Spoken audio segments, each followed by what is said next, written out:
In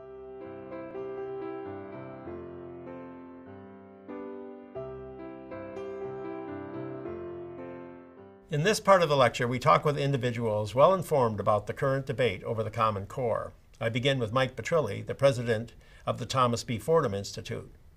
He's a strong advocate of the Common Core. He believes that states should get together and develop a common approach to curriculum and evaluation of students. I'm Paul Peterson. I have with me today Michael Petrilli, who is the president of the Thomas B. Fordham Institute, located in Washington, D.C. The Fordham Institute has been studying education policy for a very long time. And so, Mike, it's really great to have you with me this afternoon. Yeah. Can you give me your insights on the hot button issue of this time, the Common Core? I don't truly understand all of the elements of it, and I'm not making this up. Is Common Core going to require that students be tested? So first of all, thanks for having me on. Appreciate it, Paul. So sure, let's start with some of the basics on the Common Core. So these are a set of standards in reading and math, similar to what states have had in place since the early to mid-90s, that every state has had a set of standards in these subjects. The problem, in our view, is that those standards, by and large, weren't very good, that they were oftentimes vague, that they oftentimes gave bad advice educationally, that they just weren't very clear. And then the tests that went along with them, and this is about standards and tests together, the tests that went along with them were often both way too easy, also pitched just at a very low level. And what happened over time was that the tests became the real standards, that teachers would feel all this pressure in part because of the growth of accountability, school report cards, more recently teacher evaluations, that they had to get those test scores up. And so they ended up teaching to these tests, and the tests became the standards. The hope of the Common Core is that these are better standards, and the tests that go along with them will the tests be any more difficult this time around? Right. So this is one of the big questions happening right now. So there are two consortia of states that have been given federal money to develop assessments to go along with the Common Core. One is called PARCC, the other is called Smarter Balanced. And in the spring of 2015, they are supposed to be giving these Common Core tests for the first time. They were piloted in the spring of 2014, and that went pretty smoothly. But now they're going to be giving them in what looks to be maybe 30 or 35 states. We'll use those tests instead of their own state tests, state standardized tests in English and math. And as far as we can tell, and it's been a little hard to figure this out, and actually we have an ongoing study to try to get behind the scenes, it does look like they're doing a reasonable job at trying to both be faithful to the Common Core and also to fulfill this promise of being next generation tests. That they are going to be more difficult, but they're also going to use technology. They're going to be given on computers.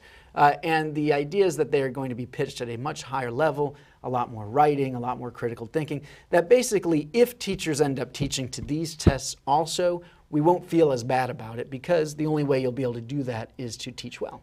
But now in New York State, they actually moved more quickly than in other states. And when the tests were introduced, student performance was shown to be much lower than on the old tests. Now, we all know that the student performance didn't change that dramatically, but the appearance to the public of a big change upset a lot of people. It did. Is that going to happen more generally? It is. I mean, we expect that if these tests are set at the level of true college and career readiness, and that's what's the mantra behind this. We want to make sure kids are ready for college and career. That's a relatively high standard, certainly higher than what states have had before, that we expect the percentage of kids passing the test to drop significantly. Now, I would argue that the difference is that New York, because they rushed ahead with their own test, more or less took one of these same kinds of tests we've been using for years, kind of off the shelf, tweaked it a little bit, called it a Common Core test. It is not as different a test as I think these other Common Core tests are going to be. So we'll see how that plays out. But regardless, there's going to be a lot of bad news out there. And it's not just going to be in our inner city, high poverty schools, right? Or those poor rural schools. It's going to be in the suburbs too, where they're used to getting this good news that their schools are doing great, that everybody's passing the test. Well, suddenly the test is going to be a lot harder, and you're going to see quite a few kids not getting there. Well, It's going to be great. this is going to be a controversy, I am sure. But now tell me about the other element that has been raised as an issue, and that is, will we now have a common curriculum? Right. Is there going to be one curriculum that's going to be decided in Washington, D.C. and sent out to the states? Right. A lot of people are saying that's going to happen. What's your knowledge about that Look, side? you know, for better or for worse, and I see that both sides, that is not going to happen. I don't think it's ever going to happen, that we're going to have a single national curriculum. In part because of our fragmented education system, you know, where states run education, and then within states we've got all these school districts. You know, the curricular decisions are still going to be made by 10,000 local school boards. Now, there are going to be some dominant products out there, as there are today. Major textbook publishers will have, you know, a handful of products. There are some new upstarts that are trying to put out materials, especially online. But so it is not going to say that there's going to be an endless number of curricular materials or that anything goes. You are, I think, going to see some more uniformity than we see today. But it's not going to get down to one curriculum, nor should it. Well, other countries do have something like Common Core standards. Don't they have sort of national standards and more or less a national curriculum? Yeah, almost every other developed nation has something akin to this. What they don't have as much are the high stakes testing as frequently as we do, and with as high of stakes for schools. They tend to be more comfortable with stakes for kids. You know, that how you do on the test determines what kind of track you take in high school or where you go to college.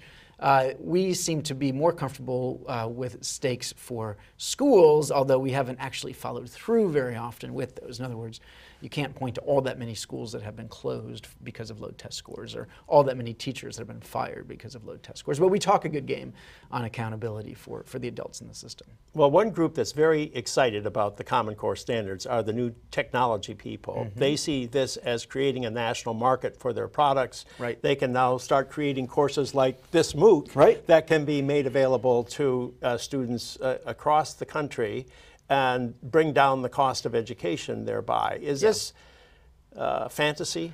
I think there's some potential here, but we're going to see. I mean, now you're starting to see that because of the ability to deliver materials online and because of this national marketplace, they don't have to go through the expense of customizing their products, you know, 50 times over.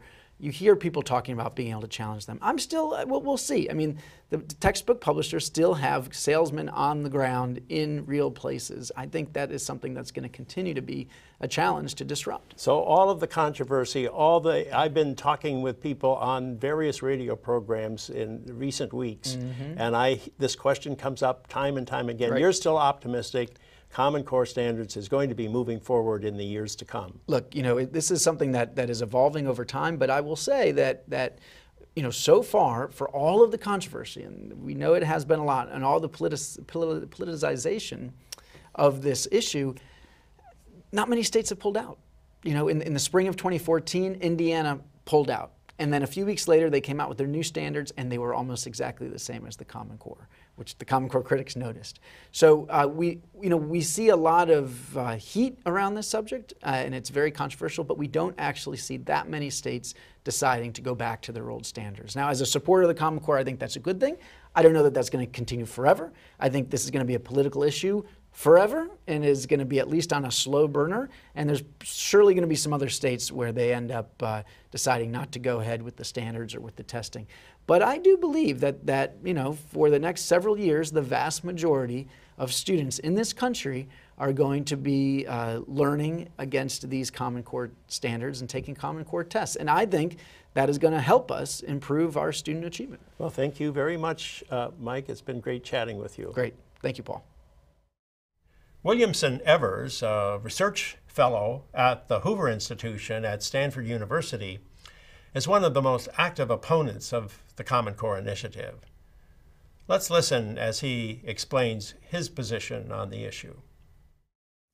I have with me this afternoon Williamson Evers, research fellow at the Hoover Institution at Stanford University. Bill, you have been studying accountability for many, many years, and I know you believe in standards. I know you believe in holding teachers and students accountable. And now we have Common Core, and Common Core's very explicit purpose is to set some nationwide common standards, yet you're opposed. Why are you opposed to the Common Core? Well, there are several reasons. The first reason is these standards are not really that strong. They were put together hastily.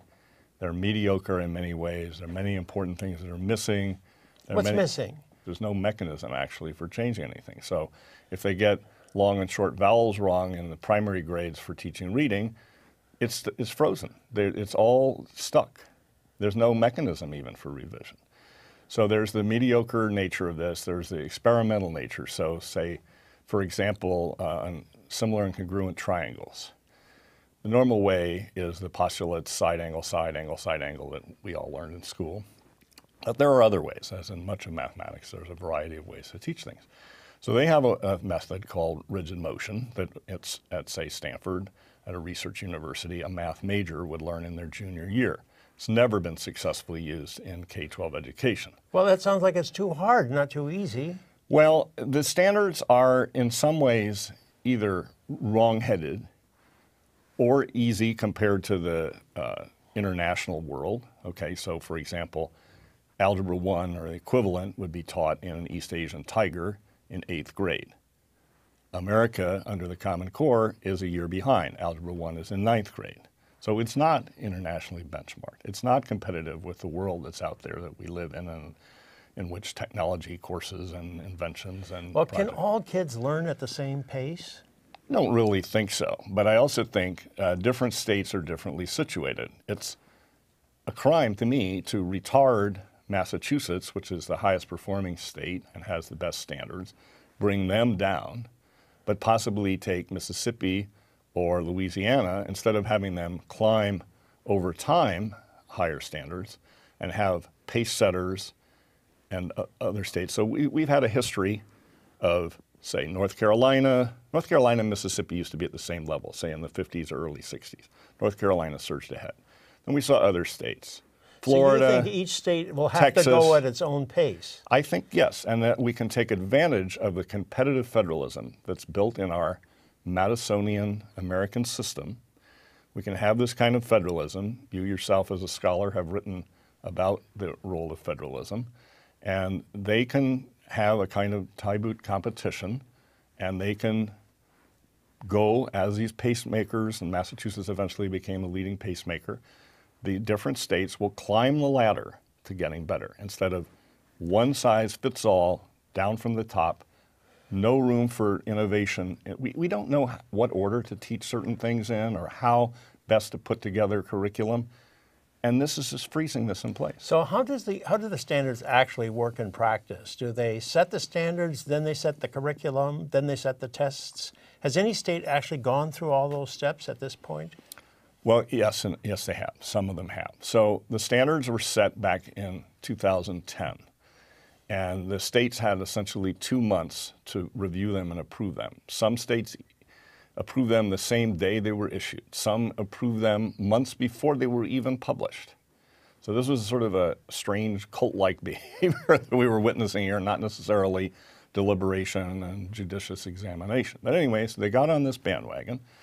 So then curriculum happens sort of independent. It could be that it's quite matched to the standards, or it could be that some publisher or internet provider just slaps on something they already had Common Core aligned. So there's a seeming advantage. Maybe you're getting something that can be used in a lot of places, but you might have things that are actually not suitable at all, but labeled this way. Well, people make the argument that it's really nice if you're traveling, if you have to move from one part of the country to another, that your children can be assured of studying the same thing when they're moving from 3rd grade to 4th grade in another part of the country.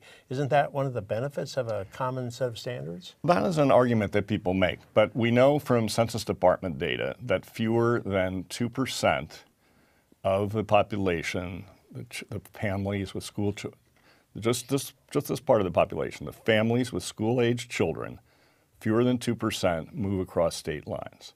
So I don't see, in principle, why we can't just use placement tests and things, simple things that colleges use and other people use when they're trying to adjust to somebody moving or coming new. So what I don't see harm- why what we you- destroy a fairly good destroy. competitive mechanism. So what harm is this doing? I mean, you might say, okay, it's not going to do as much good as the advocates are claiming, but what harm is it doing? Well, I just think if you look at the successes in American public education, it's hard to point to something that's come from a central location or come from the federal government. And so this is coming partly from the federal government and partly from a kind of cartel of the states. And mostly it comes from imaginative districts, imaginative states. And essentially, this one method of better tests or better curriculum standards is washed out. And so you're closing the door on innovation in this particular area. And I think that's a serious loss. So has the enthusiasm for the Common Core standards peaked? In think- 2014, we're seeing the high water mark of this movement. I think it actually peaked maybe last year. The proponents have been on the defensive, I would say, for at least a year. And they don't seem to be able to get traction. Whereas the critics of various sorts, it's a sort of a mixed group of critics, some constitutionalist conservatives, some are people who want high academic content, some are people who want to stress teacher autonomy. So this alliance is a pretty formidable one in the education world, and it's starting to crumble, I would say. Well, thank you, Bill. I've enjoyed chatting with you and learning more about the issues. Great. Thank you, sir. Thank you. I've been speaking with Williamson Evers. He's a research fellow at the Hoover Institution at Stanford University.